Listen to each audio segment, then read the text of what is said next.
Thank you. Thank you. Now, ladies and gentlemen, I would like to introduce to you another session, exciting session in today's meeting, the dialogue session.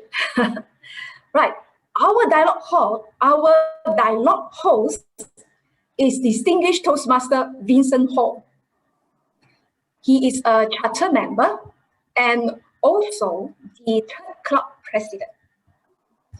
He has been a great Toastmasters leader within and outside Division W. He was the Division W governor for the term 2010-2011, a member of the TLI team under the leadership of distinguished Toastmaster Tan Lei Ting for the term 2012-2013, District 51 Evaluation Contest finalist for 2006, and District 51 Table Topics Contest third place winner in 2008. He supports and he charter. He was the club sponsor, mentor for many clubs.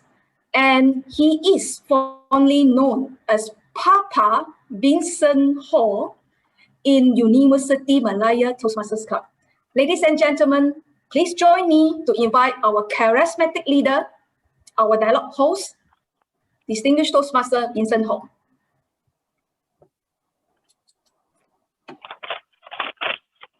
Thank you, ladies and gentlemen. I hope you can hear me loud and clear.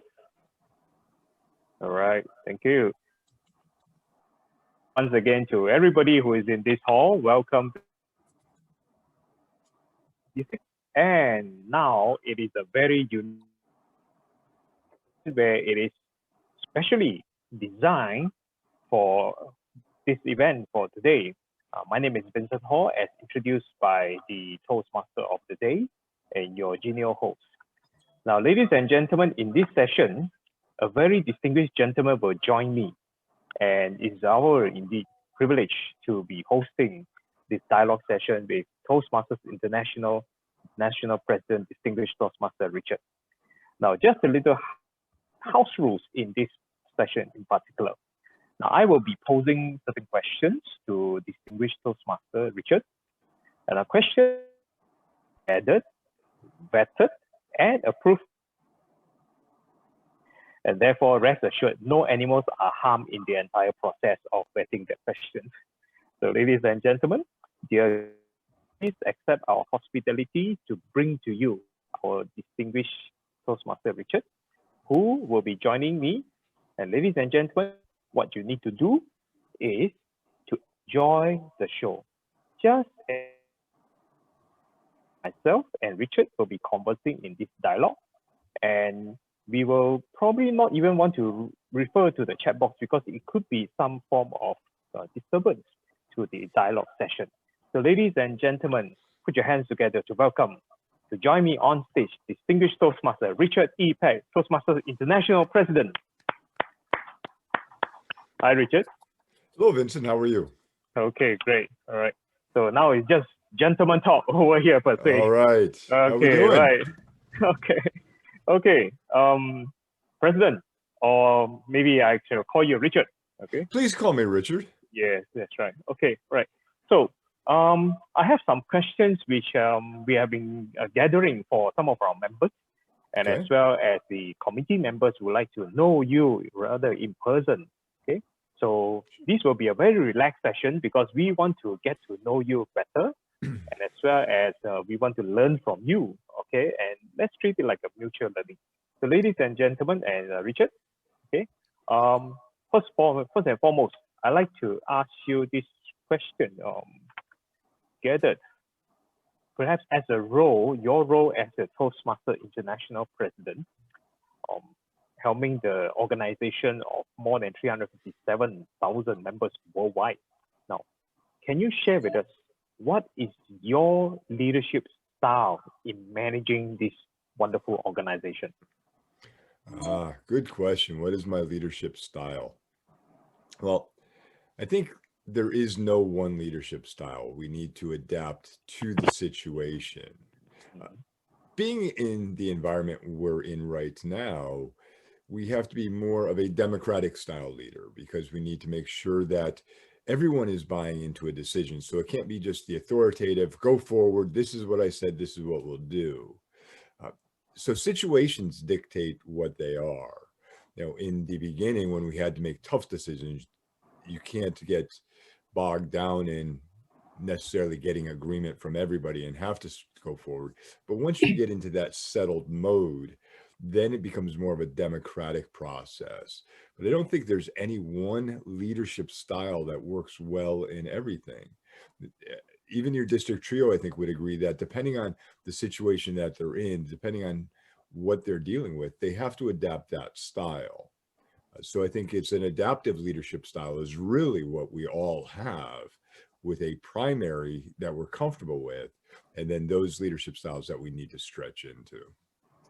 Okay, right. I'm sure that the most practical way is actually situational leadership, perhaps to say.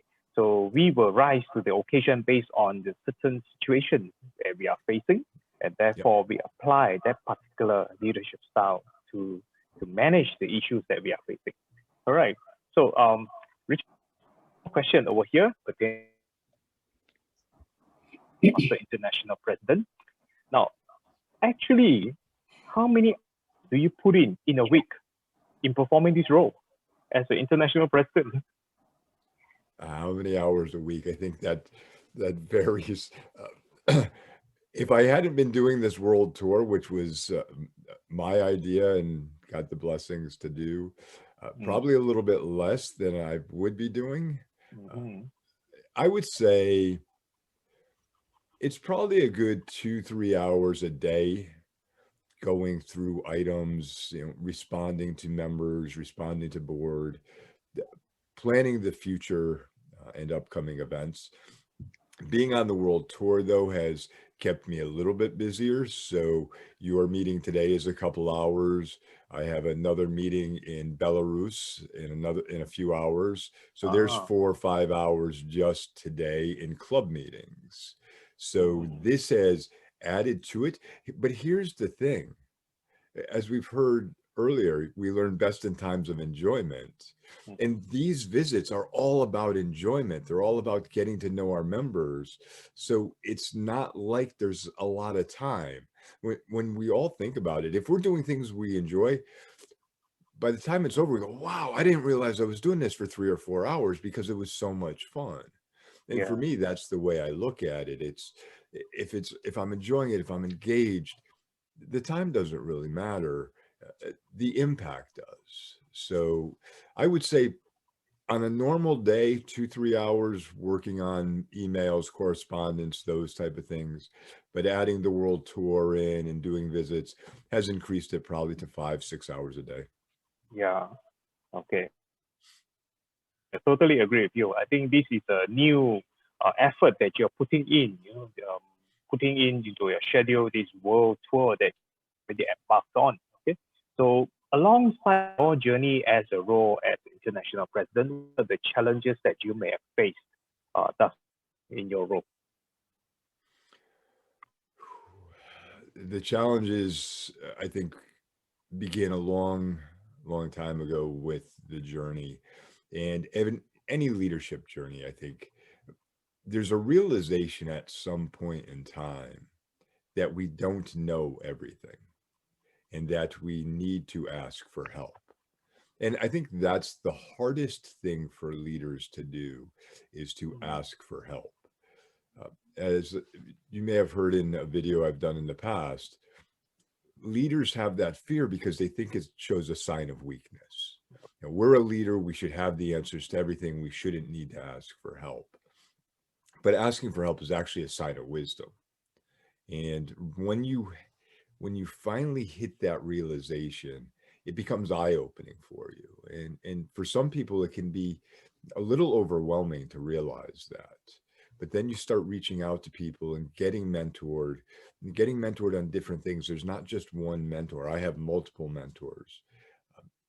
Then you start to grow. And I think that's the hardest part of any journey, is that realization that you need help and there's more out there than you can do on your own. Yeah. Easy to find the right people or the right team to be in congruence with our mission that we wanted to achieve. Okay. Now, Richard, I also found out your wife is actually a distinguished Toastmaster. She is. Now, Yes, she is, and she will tell you she managed to get her DTM in just a little bit quicker than I did. oh, so who comes first, you or your missus, and who influenced who to join Toastmasters? So I joined first. I joined in 2006. So I haven't been around that many years by comparison to some. And she joined, I think she joined somewhere around 2010, if I remember correctly. So Some she years joined a later. few years after I did. She was actually encouraged by other Toastmasters to join, not by me. But when she joined, I told her I wanted her to join a different club, not mine, so that she would get her own experience. Okay, And right. and she has really enjoyed it since then. It does make conversations at home a little bit more of a challenge because I know I'm always being evaluated. So you know, you gotta be on your toes all the time. Yeah, that's right. You know, and she will start counting your pulse fillers, you know, and Yeah. give you feedback.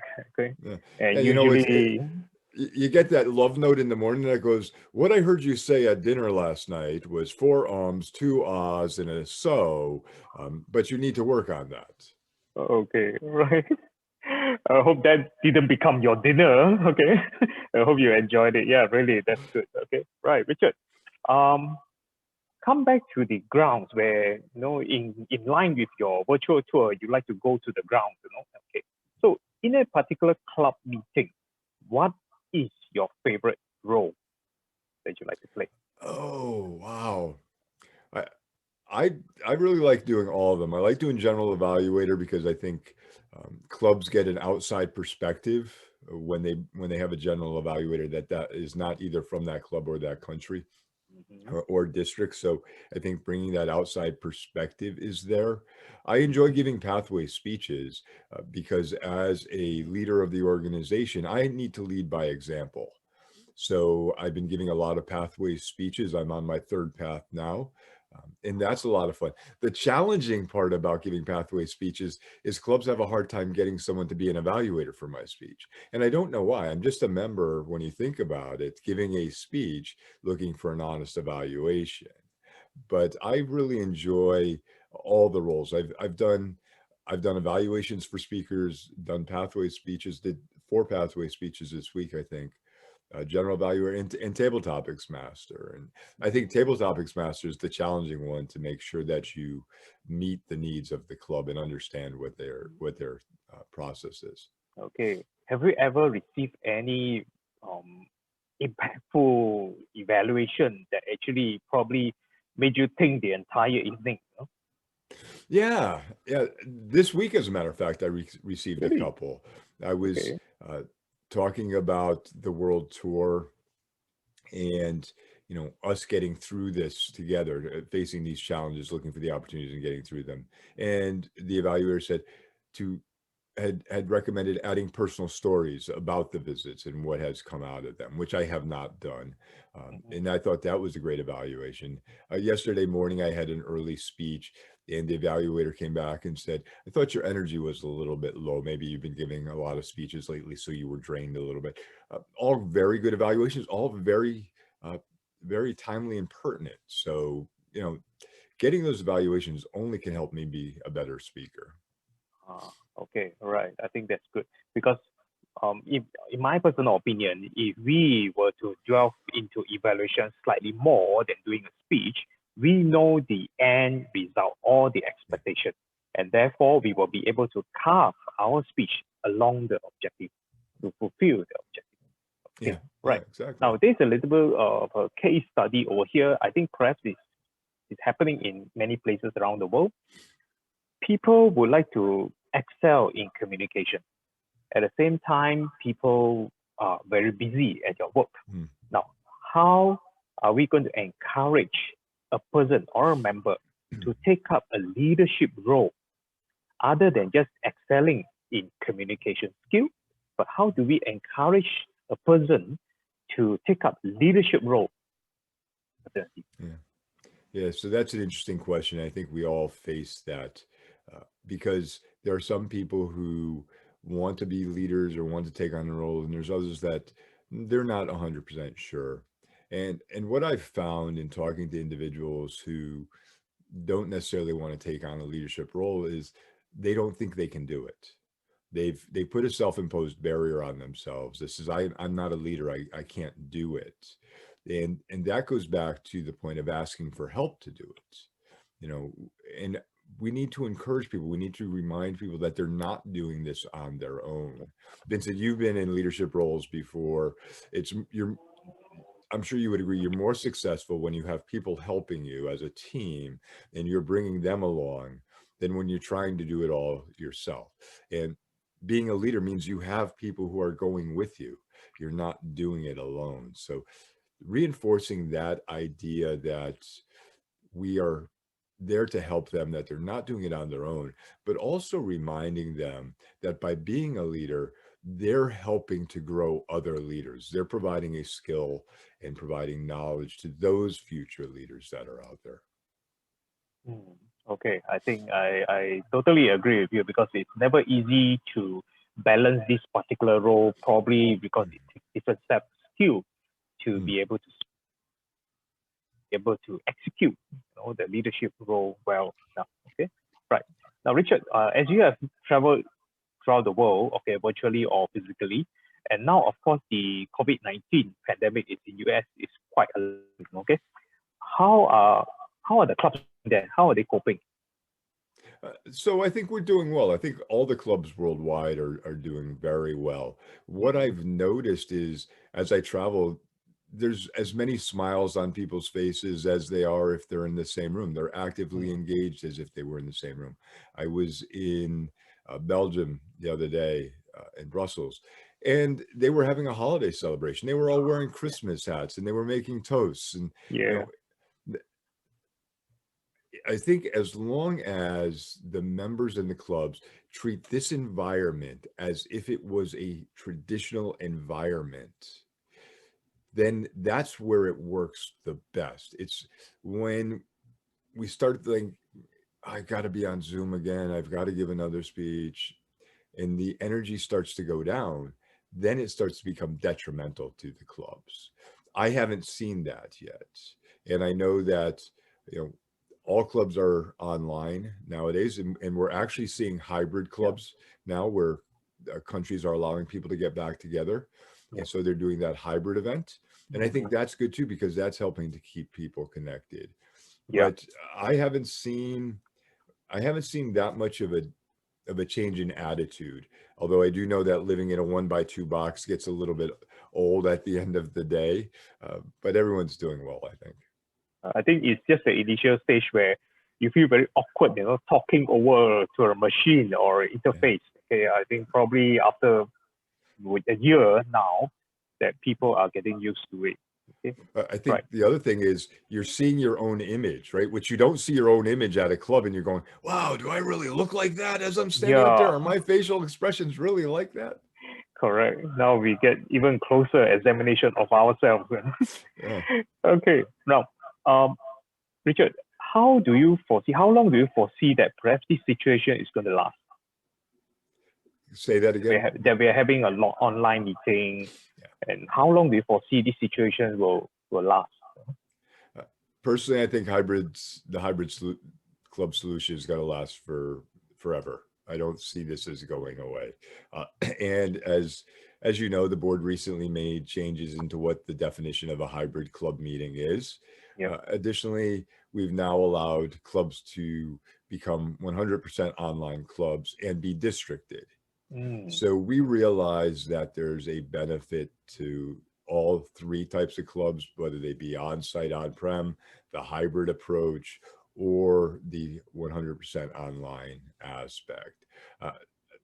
Since the board has made those changes recently, I don't foresee them ever going back on them, at least not anytime in the near future as I can see. What I do think will happen is they'll continue to be refined into what the meanings are and the definitions of them.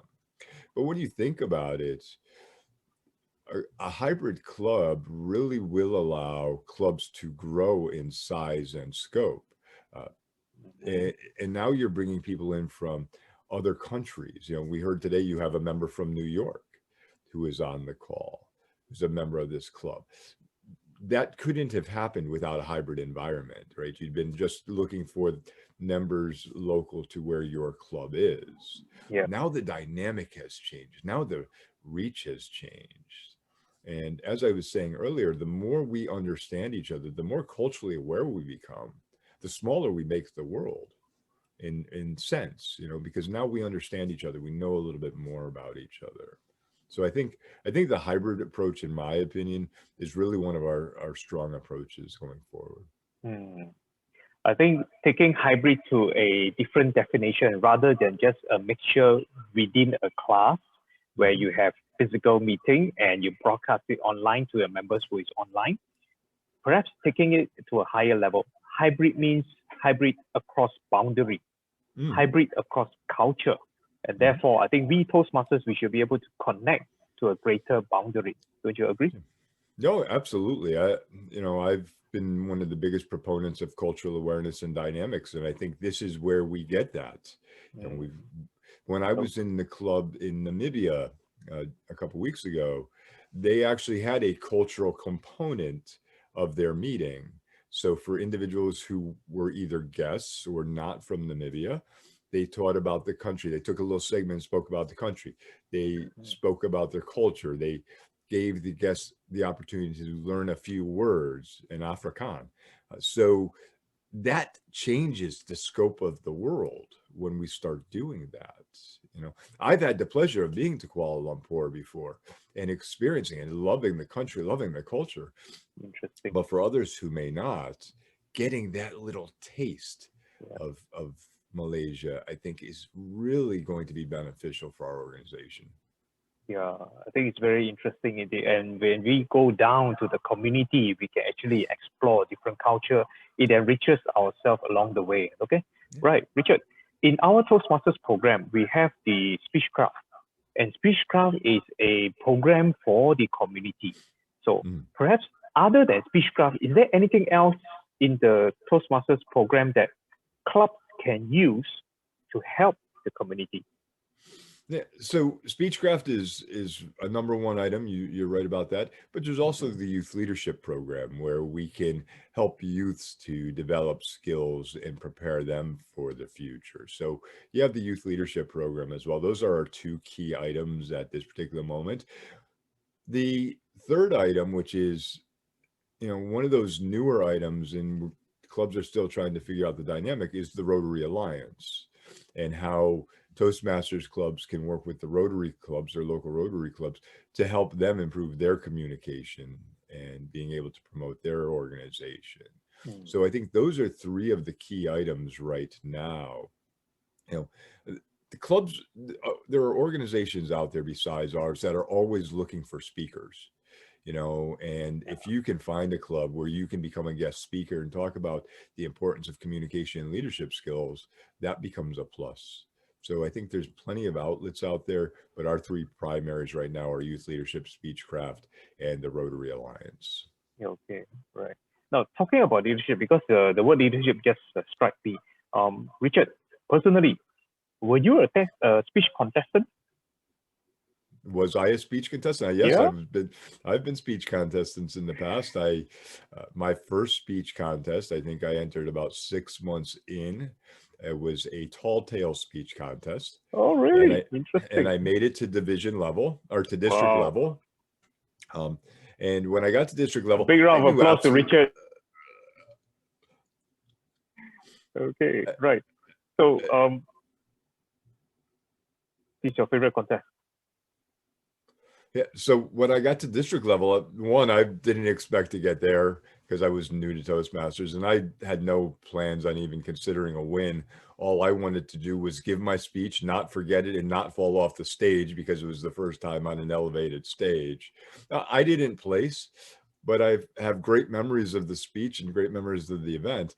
Unfortunately, since then, I've been in district leadership or above and can't compete. But once my journey's over, I'll get back to competing again. Yeah, In fact,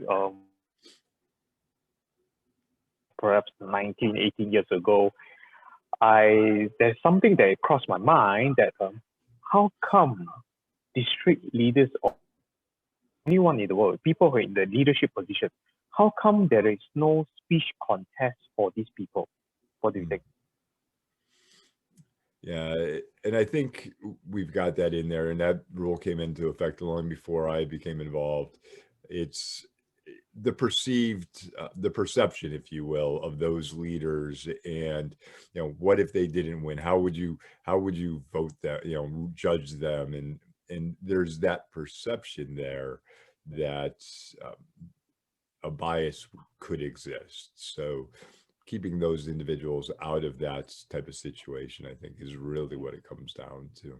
It's not to say they're not great speakers, and not to say they wouldn't win a speech contest, but let's say you and I were competing, and your district director Carmen was competing, and Carmen won.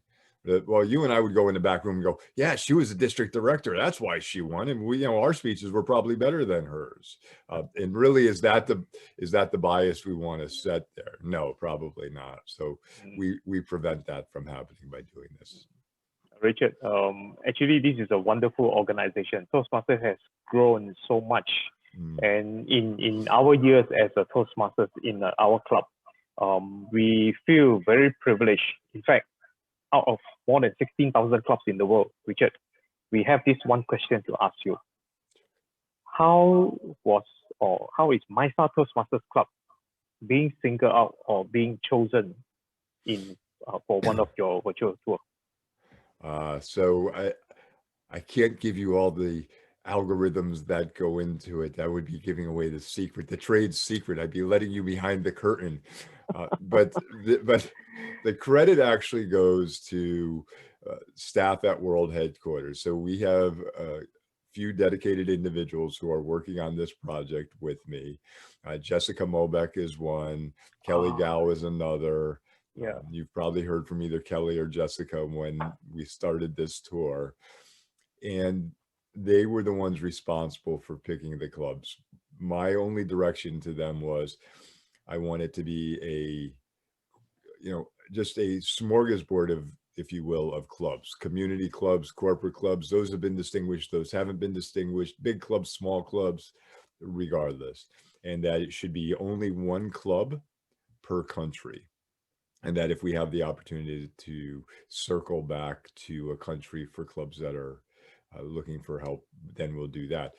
Some countries we only have one or two clubs, so that one was a little bit easier because the choices are limited. But when you have a number of clubs, they were the ones who chose MAICSA Toastmasters Club, and I'm glad they did. Thank you.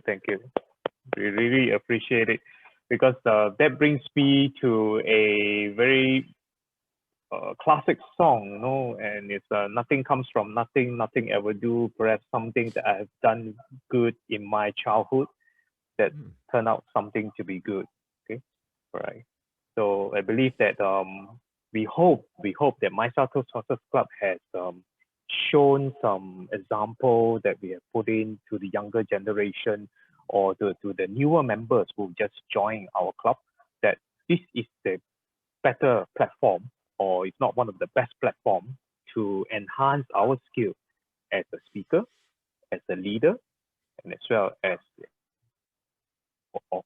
I'm sure you question, what kind of advice would you give to yourself? What kind of advice would I give to myself? Yeah. Don't wait so long in the future to join an organization like this. Realize that there is more outside of ourselves. I spent a lot of my corporate life and a lot of my time growing up as someone who was an individual, not involved with lots of groups, doing things on myself, doing things by myself. And I think because of that, that limited early on my ability to really expand my growth as an individual, my leadership styles, my communication styles. Now, still working on those, feel that I'm still not where I need to be with that. So my advice would be to remember that there's more out there than just you. You are not the center of the world, that you are just a small portion of the universe. And the greatest thing to do is to help others achieve their goals and be more than they think they can be. You know, I talk about individuals setting barriers in front of themselves, self-imposed barriers. And I say that because I've probably been guilty of that a majority of my life, is setting barriers in front of myself and not realizing how to get around them. And that's because I didn't ask for help early enough and didn't ask for that mentoring. So I speak from example in my journey, and those are the things I would advise myself if I was to go back in time. All right. Now, Richard, I think I've asked you too many questions. Is there any question that you would like to ask our club, MAICSA Toastmasters Club? So if I was to write a journal at the end of the year discussing the world tour, what entry would you like me to put next to MAICSA Toastmasters? What would you like the world to know about your club? Okay. All right. Madam President, Pauline Lai, you heard that, no? That will be your homework, okay? But of course, she will call our committee and it will be our homework together. Okay, right, bro. Okay, distinguished Toastmaster Richard gave us a very good challenge indeed. Okay, right, Richard. So perhaps I think one last question. When you were in Kuala Lumpur, Malaysia, I think a couple of years ago, did you have the opportunity to try our king of fruits, durian? The durian? I was able to smell durian as I was walking around the city. I did not try it. My wife tried it. I guess they went somewhere where they had chocolate covered durian. I unfortunately did not get outside the hotel a lot because of the board meetings that we were on and the convention. I did wander around a little bit. No, I did not try your fruit of note there. Doesn't mean I won't the next time I'm there. Yeah, okay. Maybe we can courier some durians to you, you know? Oh, there you go. Do you think you... that would be an interesting prospect to try to courier that there. I'm pretty sure I could find... You know? I'm pretty sure I could find a Malay store somewhere in the state of Connecticut that might actually have it. Okay, all right. Okay, right. Thank you so much, ladies and gentlemen. Thank you so much, distinguished Toastmaster Richard, for spending time and sharing your thoughts and wisdom for this dialogue session. I'm sure that we have learned a plenitude of experience from your sharing. So, ladies and gentlemen, that was a well done session. You're a great moderator. Very well done. Thank you. Okay, all right. Thank you for taking part. Okay, now, ladies and gentlemen, I'd like to hand over the control back to the Toastmaster of the evening, distinguished Toastmaster Yi Sun Lee. Over to you. Thank you very much, distinguished Toastmaster Richard, for giving us valuable messages. I find it motivating and inspiring. Thank you to distinguished Toastmaster Vincent Hall for hosting the session smoothly. Now, ladies and gentlemen, we have chosen a lady with the most charming smile in our club to be our official photographer today. And I would like to invite all of you to check out your makeup, check on your hair, whether it is still in good shape, right? We're going to have good moments together. Let me invite our 8th club president, distinguished Toastmaster Christine Khoo, to preside over the photography session. Ladies and gentlemen, please make sure that you are on gallery view. Get ready, because there are 3 pages. Now this is the first page. Smile, keep smiling. Ready, 1, 2, 3. Can we have another one with action? Show some action. Ready, 1, 2, 3. Done. So now I'm going to the second page. Ready, smile.